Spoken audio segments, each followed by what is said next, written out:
guía, que es una guía que recopila todas las proyecciones, nada más, pero no es lo que verdaderamente es el sentido de la diagnóstico, es una guía, nada más.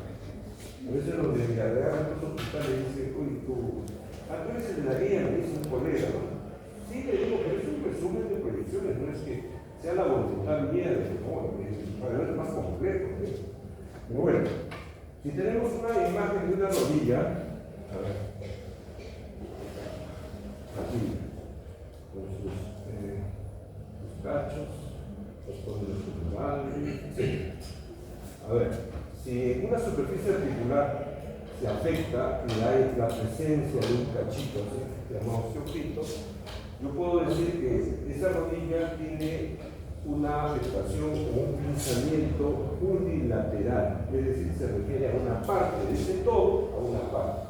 Puede ser derecha, puede ser izquierda. Entonces, a ese término se le llama unilateral. O puede ser un compromiso bilateral de ambos, cuando hay un pinzamiento articular. A veces en semiología va a escuchar pinzamiento unilateral, pinzamiento bilateral, ¿no? Esos términos. Bien. ¿Qué más tenemos? Ah, ya, acá estaba la imagen. A eso me refiero. Por ejemplo, acá existe una disminución de la interlínea articular. Ya como el profesor Celso habrán escrito los componentes que afectan una articulación, ¿no? Las superficies articulares, la interlínea articular, las partes planas periarticulares. Entonces, por ejemplo, aquí estoy haciendo un estudio bilateral de la rodilla.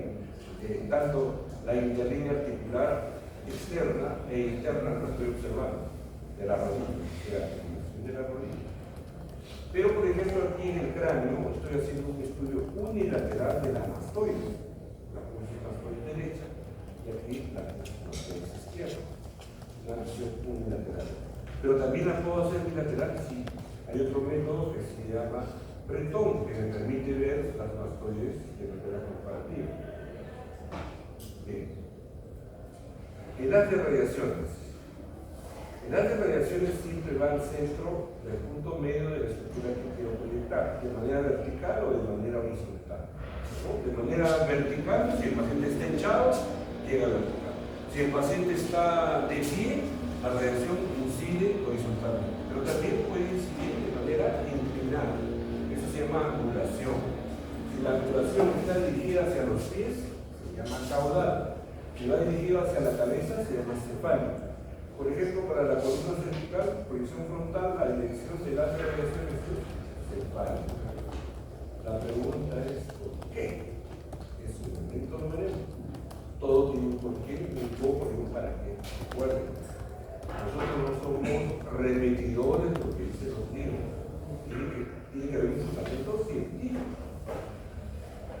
Caudal, por ejemplo, para el estudio del coxis, el haz de radiaciones se dirige hacia la cavidad craniana con una duración caudal. Ya lo sabemos por qué. Bien, por ejemplo, estoy viendo el hueso húmero. Entonces, el hueso húmero tiene, como hueso largo, tiene tres porciones: una epífisis proximal, una epífisis distal y una porción media o terciaria. Por ejemplo, todo lo que se aleja del eje medio se llama distal, y todo lo que se acerca al eje medio se llama proximal. Por ejemplo, la clavícula tiene un tercio proximal relacionado con el esternón, que forma la articulación esternoclavicular, pero también tiene un tercio o epífisis distal que se relaciona con el acrómio, que forma la articulación acromioclavicular. Movimientos. Todo lo que se aleja del cuerpo, en este caso estamos haciendo un movimiento de abducción hacia afuera y hacia adentro, pegado al músculo, pegado al cuerpo, de aducción. Ahora, bueno, Inca. Yo la verdad, esta semana ha sido recargada, muy recargada. No he parado ni domingo para descansar, no he descansado tampoco el día favorito. Bueno, hay muchos secretos que tiene el radiodiagnóstico que es apasionante y que no están en ningún libro. llámese, como lo dije, en 2017, los estudiantes requieren entonces. El secreto del radiodiagnóstico, aparte de las leyes, está en la biomecánica. Pero la ley está en otras cosas. Que tengo que leer, por supuesto, que los movimientos, cuando se hace el movimiento de abducción y aducción, no es el hueso que solo gira, es la parte muscular, la zona de inserciones. Entonces la pregunta es, trabajo de investigación, ya lo estoy diciendo, ¿de qué manera influyen las inserciones musculares en las condiciones radicales? Ejemplo, bueno, ese trabajo de investigación estoy haciendo yo. Me voy a dejar ese ejemplo. A ver, otro ejemplo. Es decir, cuando una persona está agitada, hay tensión muscular que puede afectar en la presentación de una estructura articular. Eso está en investigación, por si acaso. Está en investigación. Así que este fin de semana, justamente conversando con el decano del Consejo Regional de Cusco, que es de terapia física, conversábamos sobre un trabajo hecho aquí en Lima por un colega de terapia, que ya es fallecido, sobre displasia congénita de cadera. Entonces él me preguntaba por qué se tienen los falsos positivos que dan una radiografía. Entonces yo le daba mi apreciación, ¿no? Yo le decía por qué, y un vez por qué tiene que ver con la mano, que vamos a ver ahora. Entonces estas son las interrogantes que tengo, pero tengo que ver, pero me dice, pero hay otro problema, que si el niño llora, tracciona la parte muscular, y la parte muscular influye también en la parte ósea. Entonces le digo, entonces hay más factores, y esos factores me están haciendo pensar en otros estudios de hombro. Pero bueno, entonces es otro comentario a investigar, ¿no? De qué manera influye las inserciones musculares en las posiciones radiográficas. No solamente esas cifras ya lo estarán viendo en hombro, que se hacen en radiografías, en rotación externa, rotación. ¿Han visto hombros por algunos que están en los hospitales? Nada, todavía. Ya van a ver el motivo de por qué. Tiene que haber una explicación a esos movimientos. ¿Ya? Bien. En la mano podemos tener la mano abierta, de suplicar, supinación y la revés, pronación. No es lo mismo tomar una radiografía de la mano en supinación que tomarla en pronación. Los movimientos articulares en rodilla o en codo. Extendemos muslo y pierna o extendemos húmero y antebrazo. Y hacemos flexión de húmero y antebrazo, o hacemos flexión del muslo y la pierna para flexionar rodillas, ¿no? Hay movimientos en extensión y en flexión. Y a veces hacemos esos movimientos para poder evidenciar algo en el estudio radiográfico, ¿no? O sea, todos estos movimientos, todas estas maniobras se hacen por algo, buscando algo relacionado al problema clínico. En el pie se puede hacer movimientos hacia afuera, se llama eversión. ¿Está viendo? ¿Sí está viendo ahí? Eversión. A propósito, esta clase lo voy a dejar aquí. Lo dejo acá. Todo lo que está acá lo voy a dejar aquí. Son como seis partes. Y si el pie se dirige hacia adentro, se llama inversión. Entonces, hay dos tipos de movimientos: en eversión y en inversión. Igual sucede en la cadera. De la cadera se puede hacer movimientos de eversión, el pie hacia afuera, o se puede hacer inversión. Y vamos a ver que hay cambios. Hay cambios anatómicos. Y lo vamos a ver en las demostraciones que hagamos. De qué manera cambia la eversión y la inversión en un estudio de cadera, por ejemplo. Bien, la terminología utilizada ya hemos visto incidencia, posición, proyección y método, ¿no? La incidencia es cómo el haz de radiaciones llega a la parte o a la superficie corporal, ¿no? Acá, por ejemplo, incide de manera perpendicular. acá incide de manera horizontal. ¿Verdad? Ahora, ¿puede haber variación en esta incidencia? Sí. Puede incidir hacia la cabeza, se llama angulación cefálica. Del 1 al 89, se llama angulación cefálica. Si se dirige hacia abajo, hacia los pies, la angulación puede ser de 1 grado a 89. Porque si llega a 90, ya vendría a ser una frontal, por ejemplo, o una lateral. Todo va a depender del plano sagital como usted. Pero es de 1 a 89, le puedo dar esa inclinación. Pero nunca se han dado angulaciones de 89. Generalmente las angulaciones van de 5 a 30, hasta 45 más. Proyección. La proyección radiográfica es el sentido como el haz de la radiación va a atravesar una estructura anatómica. Pero ¿qué pasa en la estructura? La estructura lo vemos por fuera como un todo, pero internamente es la sumación de varias estructuras. Por ejemplo, acá yo puse el ejemplo de irradiar una porción abdominal. Adelante vamos a encontrar el esternón. Detrás está la sonda cardíaca. Detrás el espacio retrocardíaco. Y más atrás la proyección de las vértebras. Entonces, al momento de irradiar, todas estas estructuras, al paso de la radiación, ofrecen diferentes resistencias, pero también se superponen. Por eso, no existe una proyección frontal de esternón, porque se superpone con la columna vertebral, ¿no? Entonces, es importante que la proyección radiográfica no solamente es el sentido como el haz de radiaciones atraviesa la estructura, ¿verdad? De adelante hacia atrás o de atrás hacia adelante. A eso se le llama proyección. Y solamente existe frontal, antero-posterior o posterior-anterior. Nada más. Sí. Las frontales pueden ser o antero-posterior o posterior-anterior. Nada más. Bien. Aquí tengo una proyección. ¿Cómo se llama esta proyección? Desfrontal o posterior. Vean, la posición la mantengo igual al paciente, la mantengo igualito. La única diferencia es que cambio la dirección del haz de radiación. Esto se llama proyección frontal de cráneo. Ejemplo, acá, donde está bien. Se ve putero, ¿no? Se ve putero. Pero si yo cambio el haz de dirección del haz de radiación, a esto se le llama método. Y a este método se le llama cálculo, porque se realiza con una angulación de 23 a 25 grados. Cálculo. ¿Qué diferencia? ¿Se deja? Me voy a bajar de volumen.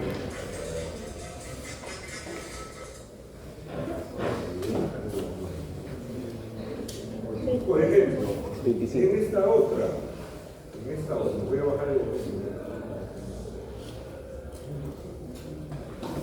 En esta otra. ¿Qué diferencias hay entre esta y esta?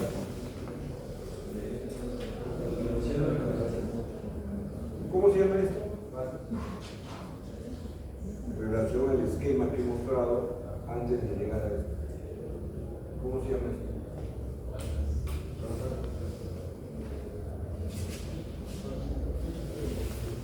¿Están viendo? ¿Cómo se llama?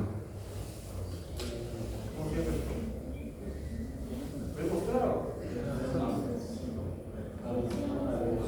¿No? Extensión y flexión. Extensión y flexión. Extensión. Y el otro es flexión. Aquí hay una extensión de cuello. ¿Están viendo eso? Claro, esa es la diferencia, ¿no?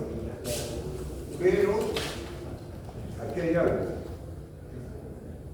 Voy a bajar el volumen para que no me veo pegado.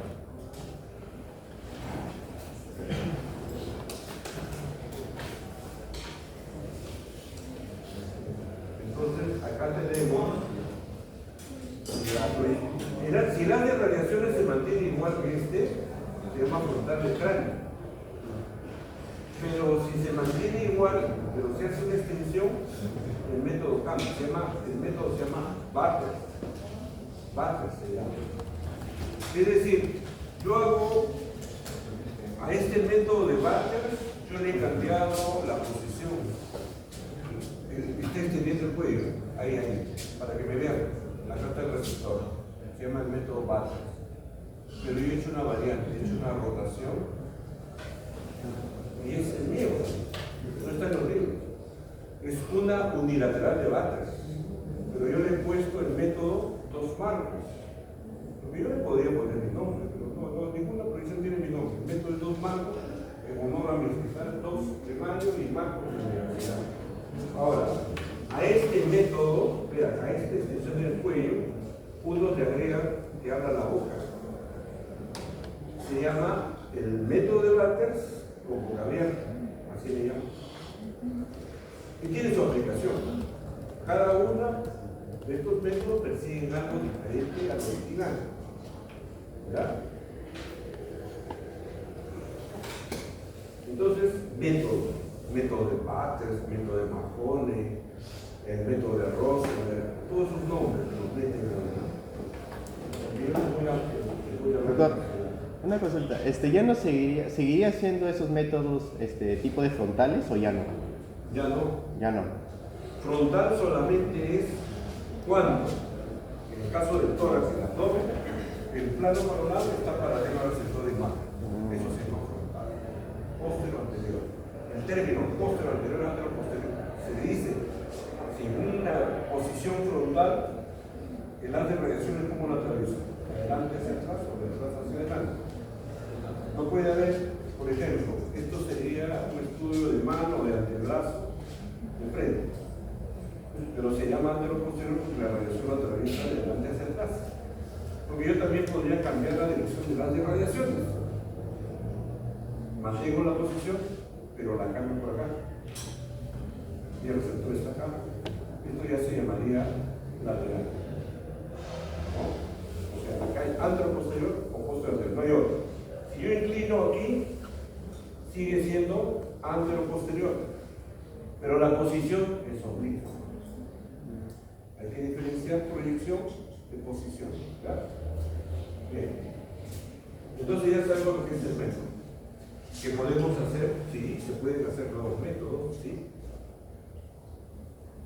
A ver, una radiografía es la superposición de estructuras. Es cierto, por ejemplo, este es el reborde petroso. Es como un triángulo. ¿Lo ven? Blanquito así. Acá. Este es el parte del temporal, es la porción petrosa del temporal, que se superpone con la fosa orbitaria, que se superpone con los senos maxilares. Entonces, en el radiodiagnóstico, el principal problema que tenemos son la superposición de estructuras. Es igual que este cajón. Yo en este cajón meto todo y todo se va a superponer. El radiodiagnóstico es así. Entonces, ¿qué es lo que tiene que hacer el radiodiagnóstico? Rotar la estructura para tratar de evitar la superposición. Entonces, lo que busca el radiodiagnóstico es independizar una estructura en relación a otra. Y para eso, cambia la dirección del haz de radiación, mantiene la estructura fija, pero la cambia. O, de lo contrario, mantiene el haz de radiaciones, pero lo que cambia es la rotación de la estructura. Por ejemplo, acá, yo en esta vista tengo el haz de radiaciones que ingresa por aquí, es una frontal anteroposterior. El hueso frontal se superpone con el occipital. Entonces a mí no me sirve para el occipital.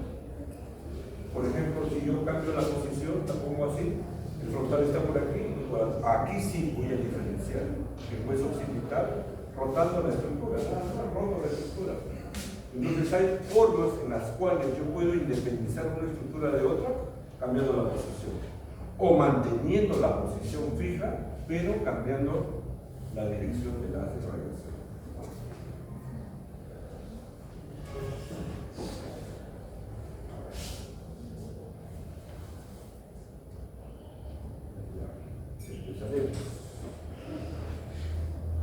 Empezaremos.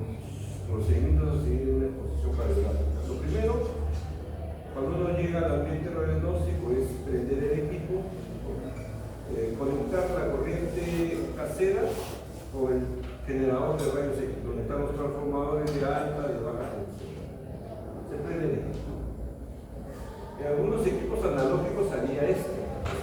estabilizador de voltaje.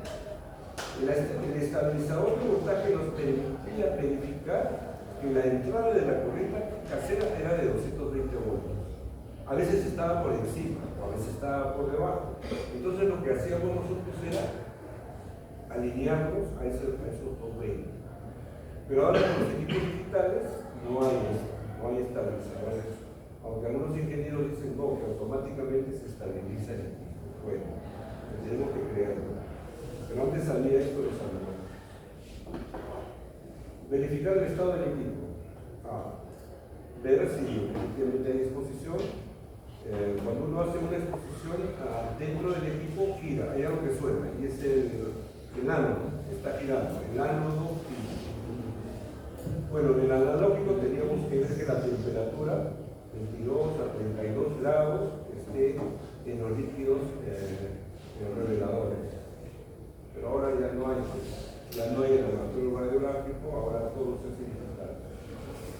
Ese es en el caso de mi equipo de radiodiagnóstico analógico. Ya se usaba procesadoras automáticas. Bien, ¿qué es lo que hacemos en un equipo digital indirecto? Se enciende el equipo, se toma la radiografía, se tiene el cassette con capa fosforada, expuesta y se lleva a un sistema láser. Y aquí va a aparecer la imagen digital. En cambio, en el digital directo, se realiza la exposición radiográfica, la radiación emergente llega a los detectores ópticos y esto lo envía como señal eléctrica al monitor. Y la imagen aparece más o menos en 15-20 segundos. Y yo puedo evaluarlo. Esa es la ventaja del equipo digital.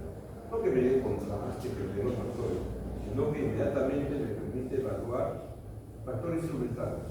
Tiene contraste, tiene buena densidad, no hay borrosidad, y después valorar el factor posicional. No se ha rotado el paciente. Y lo otro es ver la correlación clínico-radiográfica. Efectivamente, esa proyección permite quitar la interrogante por la cual vino el paciente. Ver una fractura, ver una neumonía, evaluar, no sé, un aumento de parte plana, etc. Bien, en todo ambiente radiodiagnóstico tenemos la parte interna y la parte externa. En la parte externa está la sala de espera donde están los pacientes, ¿no? Entonces, lo que hace el tecnólogo o un personal que está a cargo de él, llama a los pacientes, ¿no? Llamar al paciente es decirle, Pérez, pase, o Fernández, pase. Entonces, todo paciente es un ser humano, que viene con problemas, y a veces viene acompañado de familia.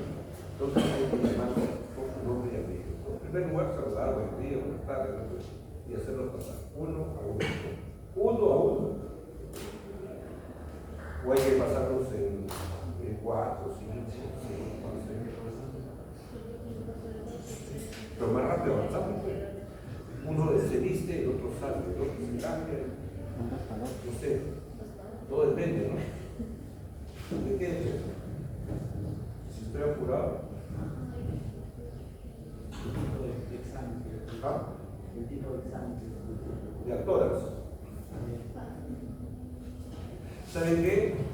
Acá tengo el equipo, ¿saben qué? Se van a quitar la ropa todos, ¿ya? Y van a pasar los valores primero, ¿no? Uno. ¿Está bien? Sí, sí.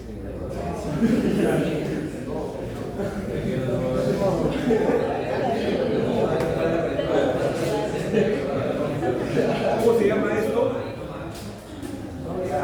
¿Cómo se llama esto? Tiene un nombre. Hay el pudor. El pudor femenino, también hay el pudor masculino. No puede ser que una persona esté al lado y esté otro al costado.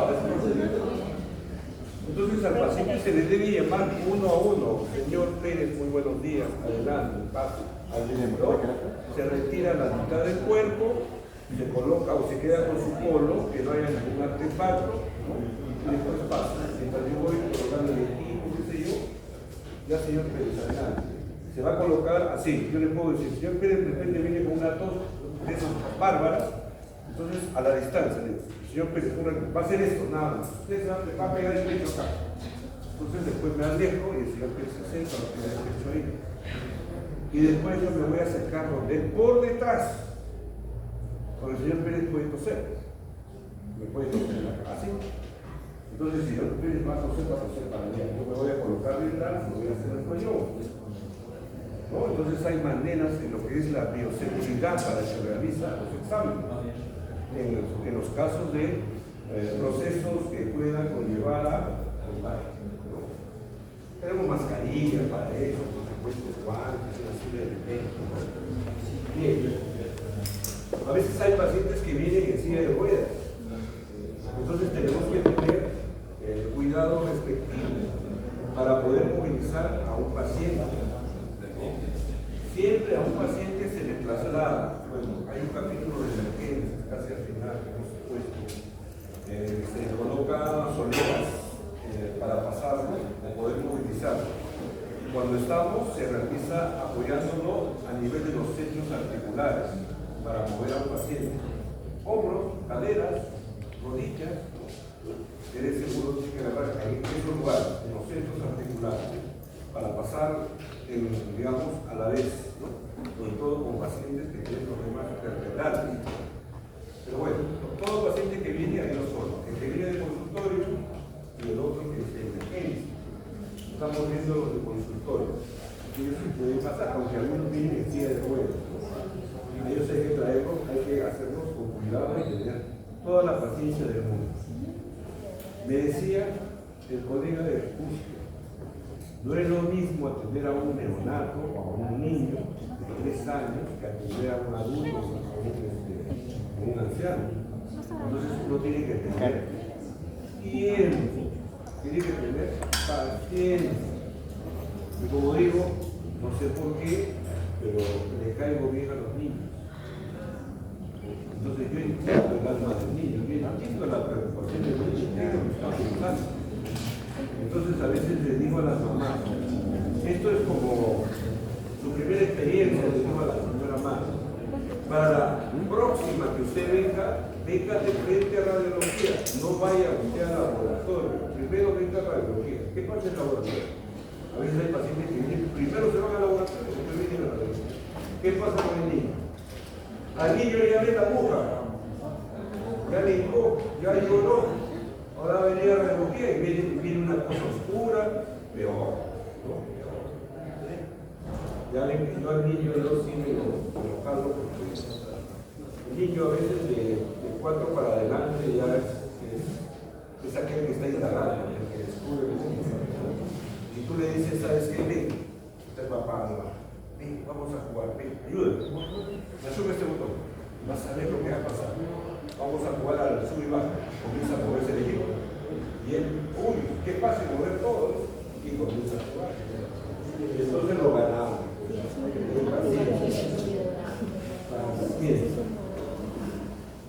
Todo paciente que se va a realizar un examen tóraco-abdominal se tiene que retirar todo el elemento metálico, ¿no? Entonces para eso hay un vestidor. Ahora, hay que tener en cuenta que ese vestidor generalmente a veces es una bata, pero esa bata se la colocan siempre todos. Entonces yo siempre digo en mi hospital que todo paciente que se va a hacer un examen de tórax tenga con un polo, que no tenga metal ni nada, para que no use la ropa de ojo, ¿no? Por siempre el pudor que hay, ¿no? Pero en ese vestuario, en ese vestidor se va a retirar todo el elemento metálico, la piel, qué sé yo, el polen, ¿no? Que pueda constituir un artefacto en el paso de la radiación. En el caso de los miembros superiores, quitar los anillos, los anillos, Sí, 8. Bueno, esta era en mi época, ¿no? Que había que seleccionar los factores de exposición, el antidifusor, el filamento poco fino, poco grueso, etc. ¿no? Pero ahora no, todo es ya seleccionado.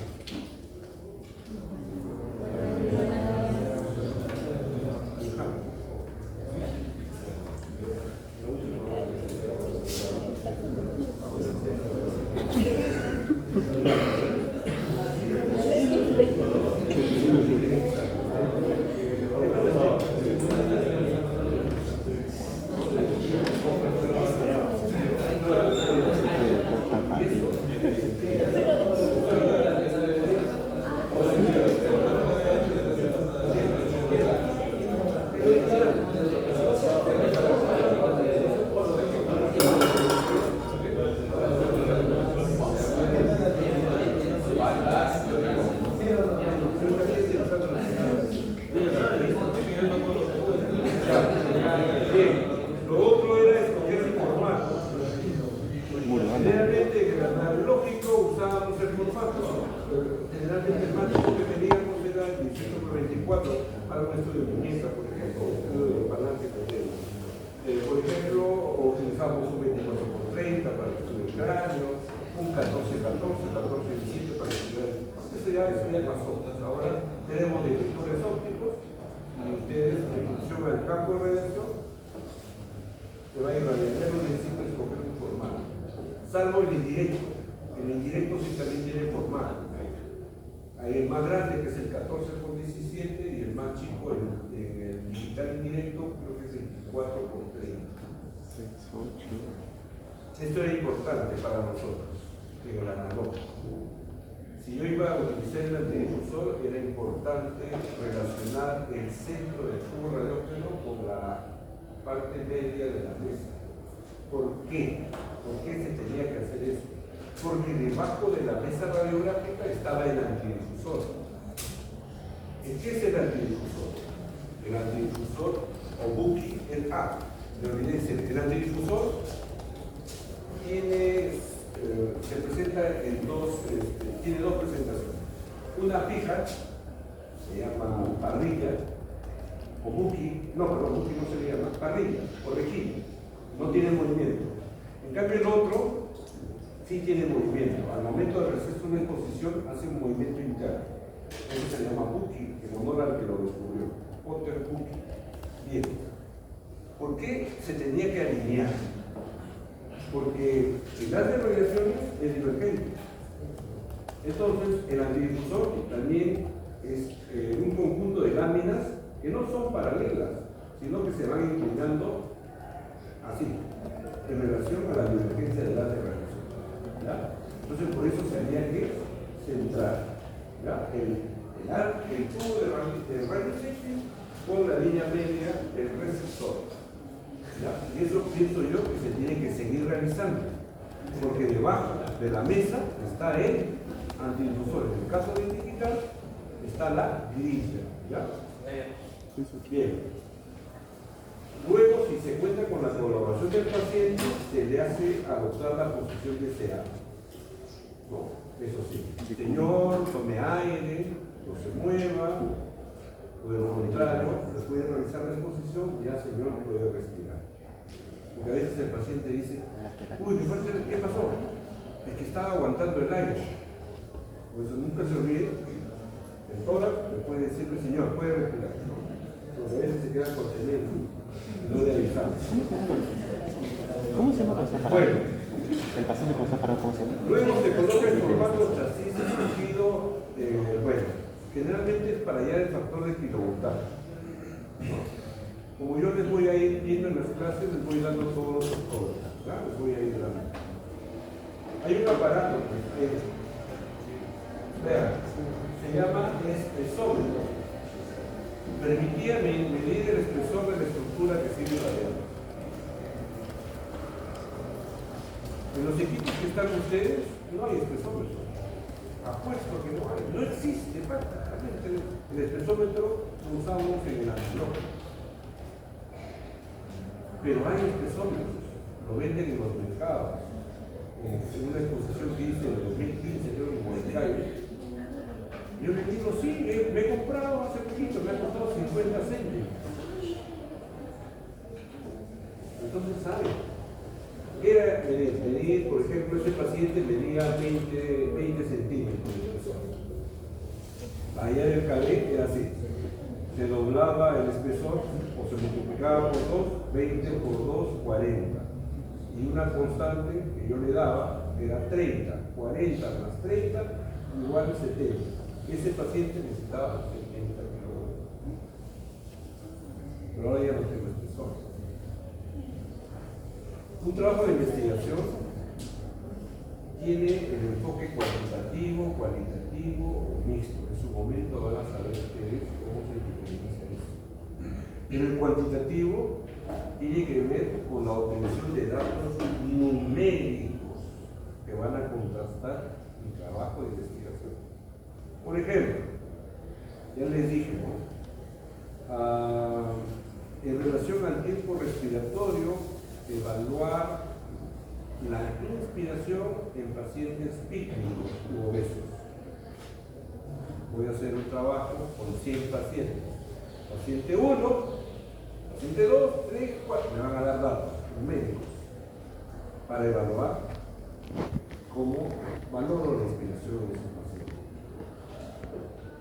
Ahora, el medir también lo podemos hacer.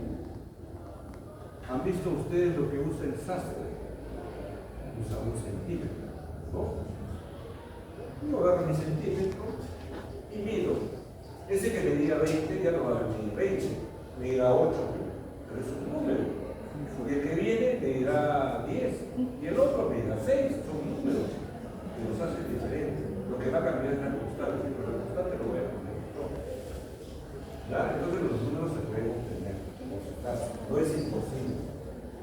Les mostré el modo. Este es espesómetro nuevo.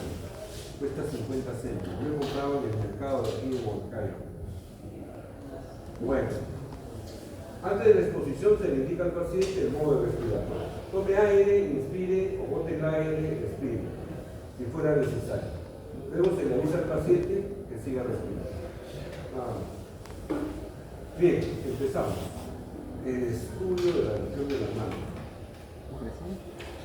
Funciones clásicas y complementarias de la acción de la mano en la